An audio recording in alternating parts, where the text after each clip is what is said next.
Larry is lonely and needs a friend. Will you be his friend? Make your decision after you watch this review. Come play on this episode of Blerd Up Reviews.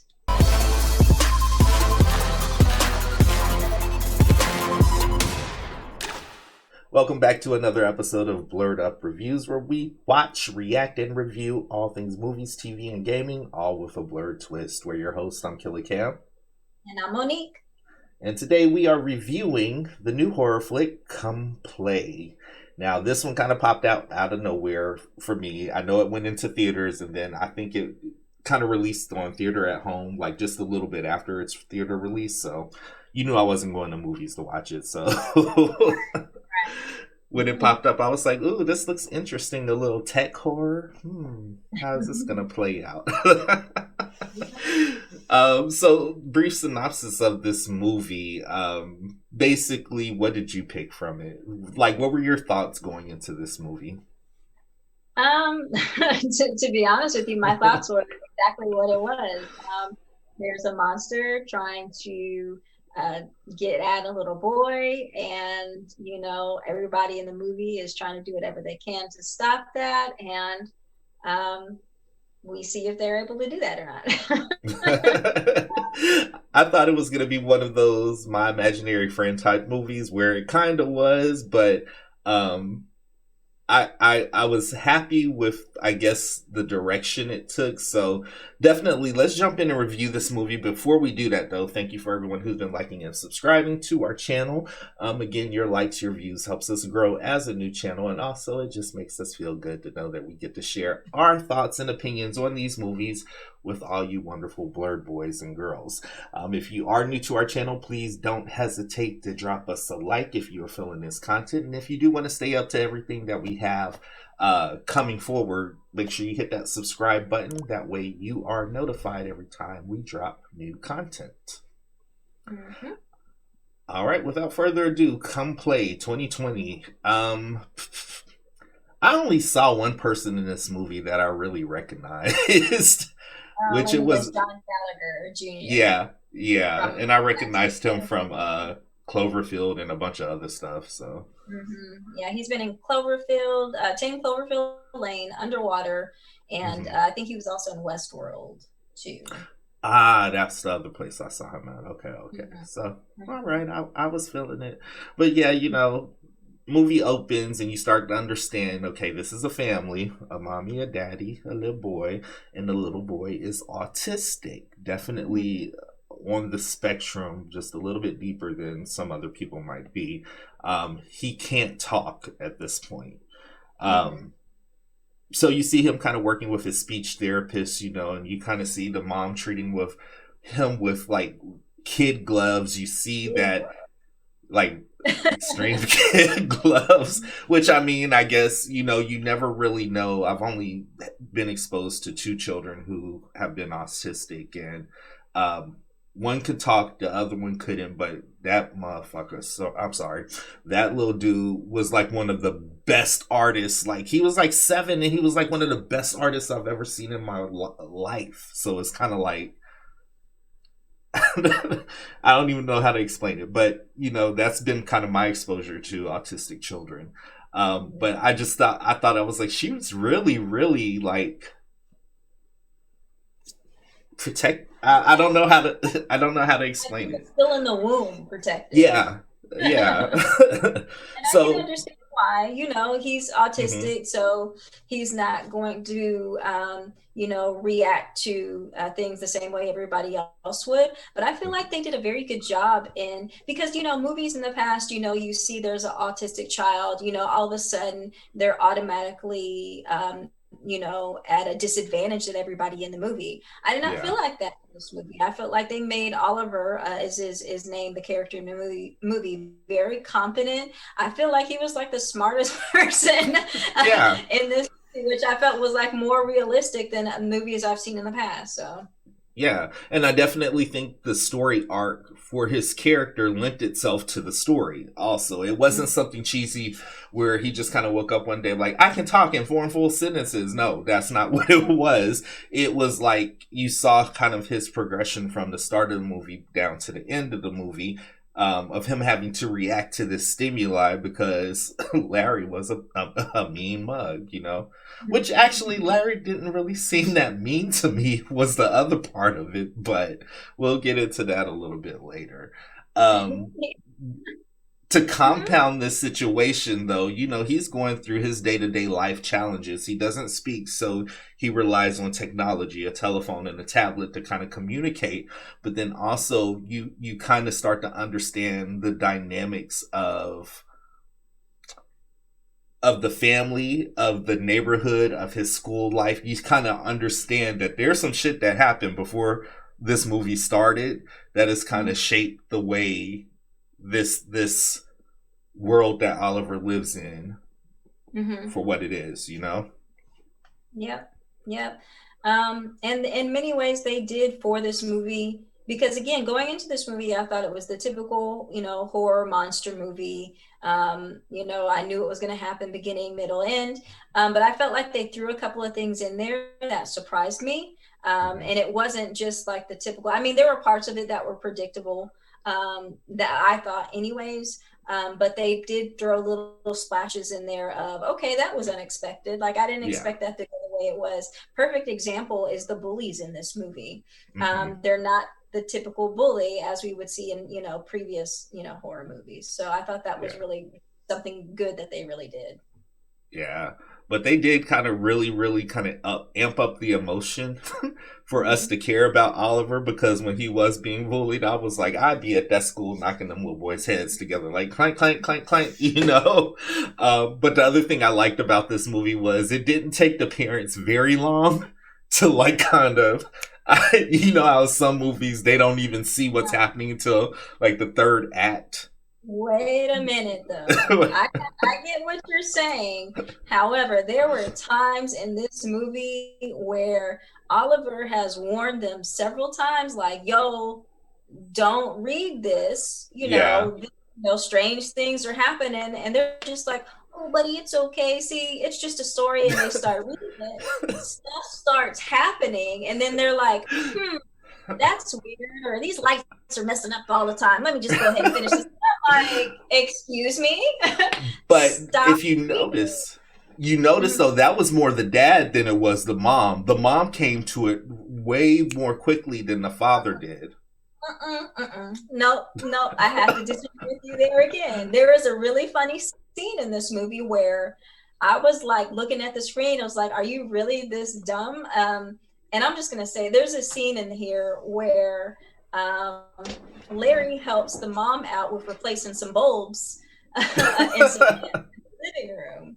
And she sees it happen, basically. And Oliver's iPad starts to talk to her, which is basically, it's really Larry talking to her. And she's like, is this a hacker? How did you do all this? Like, stay away from my son. And I literally like yelled at the TV, like, you really think a hacker replaced all your bulbs and all your lamps and all of it?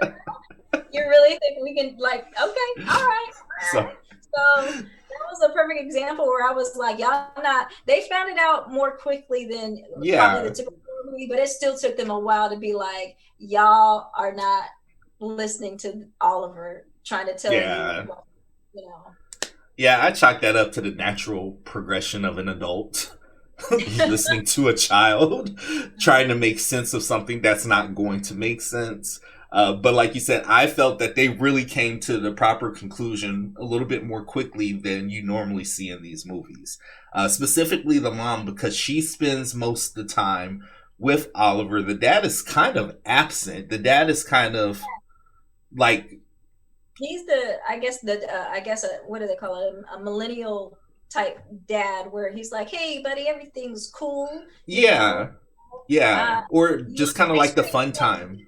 And his mom is like, I'm trying to get him to bed. Like, and you're asking him if he wants sugar. You know, so he tried to come in every time to be this like cool type of dad, like, whatever you need, buddy, you know, ha ha ha, ha, everything's great. And the mom's just like, he's not talking. He's having a rough time at school. I'm trying to set him on his schedule, and you're interrupting that schedule. Basically, she asked him like numerous times, you want to come to the speech therapist with us?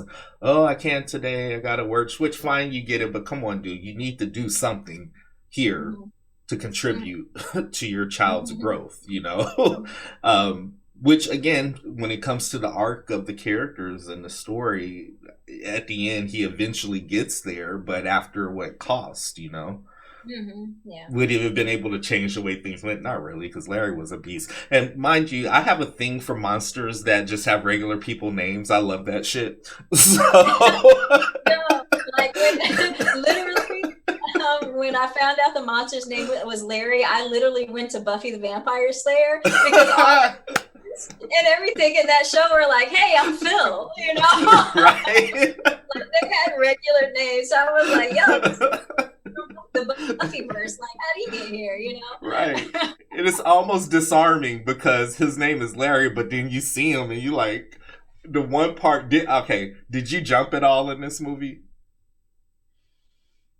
I didn't because that's what I thought was predictable about this movie. There were jump scares, a lot of Uh-huh. jump scares in this movie that I felt were all predictable. So anytime there was one, I was like, okay, I'm gonna prepare myself for this jump scare. There it was, you know. Yeah. One got me when the dad was driving in the car and Larry was sitting in the passenger seat. I was like, is that the chair or is that Larry? I can't really tell. Oh, it's Larry. When Like that that. happened, I looked at it and I said, that's him. And he looked right at it, that's him. So, yo, yo, shout out to Larry was ugly, dude. And for it to be completely CGI, it was believable. Like if I seen some shit like that in my house, it would be done, man. Like yeah. Yeah. it would be a done deal. But overall, I think it was a decent movie. You know, it wasn't the best I've ever seen. It wasn't absolutely not the worst I've ever seen. I think Yeah. I enjoyed this more than I enjoyed that Mama movie.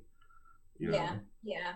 Um, I'll agree with that. It wasn't the best. It wasn't the worst. There were some points in the movie where like I, I'm sorry. There was a point in the movie where I thought it was going to turn a different way.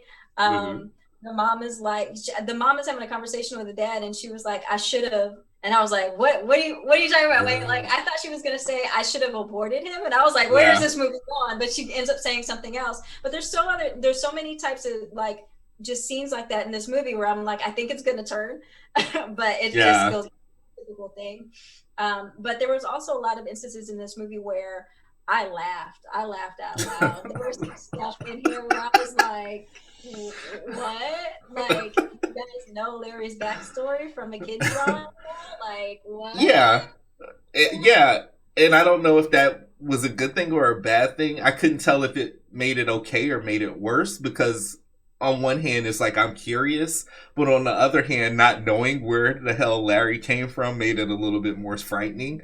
I almost kind of like tried to piece it together in my head like maybe Larry was a kid that didn't get attention and there was a Larry before him that took him to be his friend because that was the ultimate goal. He wanted Oliver to be his friend. And that was one gripe I did have with this movie. It took the mama entirely too long to understand how to rectify this situation. Once I found out that Larry needed a friend, I'm like, well, bet I'll be your friend, leave my baby alone. You know what I mean? No, I that, wouldn't even go that far. And I guess we're getting into spoilers at this point. So yeah. apologies, you guys, if you have not seen the movie, please just stop right here, go back and see the movie. But there's a point where in the story, it's like Larry needs a mirror to be able to come into y'all's world, to this world. And every time the story would show up on the TV or an iPad or the phone, they would sit there and look at it and go like, no, no, I don't want this to happen. But they would still keep reading the story. And I'm like, if you Scroll. don't smash that phone, that iPad, that TV screen, like it told you it needs a mirror to come in through this world, and you sitting there Hmm. just letting him do it. Like you're sitting here not, smashing the screens that he can come through. So at Yeah. one point, I was like, y'all deserve this. Y'all deserve what's coming at you at this point. Oh gosh. But I mean, at the end of the day the movie ended. It was a nice ending. It was a fitting ending. It was a predictable ending. But again, it wasn't the best, but it wasn't the worst I've seen. So Yeah, I'll agree with that. cool. Any party shots on come play? Anything we missed or left out? Nothing, nothing we missed. I'm just saying, guys, this is a movie. I'm not gonna say I didn't enjoy watching it. I enjoyed watching it. There were some parts where I laughed out loud at some scenes. So just go into it. If you haven't watched it and you want to watch it, go into it with that, having fun type of feeling. You just want something fun and entertaining to watch. This is, of course, we said this in the past. This is not one of those movies that's one of the, Oscar. It's not going to win any awards, but it's just fun to, go into to watch, a monster movie. Yeah. Just ready for that. Yeah. Fun. On the Blerd meter, where would you score it? I know where this one falls for me. This falls as a 5 for me. Oh, I was gonna say the same thing. 5. Yeah, yeah. Not bad, not good. Definitely noteworthy. There was some cool stuff in the movie. Again, the story wasn't a bad story. Would I watch it again? Maybe one more time. If it came on TV or if I didn't have nothing else to watch, I might watch it again to see if I can pick up something else that I might not have pointed out. So, yeah. What about you? Same deal. Yeah, same thing. 5. I might end up, if I can ever get through all the stuff we're supposed to be watching, I might watch this. I know. If I ever get time to go back and rewatch, so I will. But it's a 5 for me. Yeah, definitely.